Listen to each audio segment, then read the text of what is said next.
बोलेंगे नहीं तब तक आवाज तब तक बोलेंगे नहीं.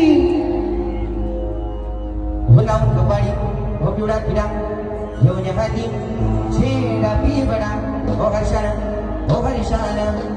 हर्षान जल्लोष करता आदिवासी जयंतीला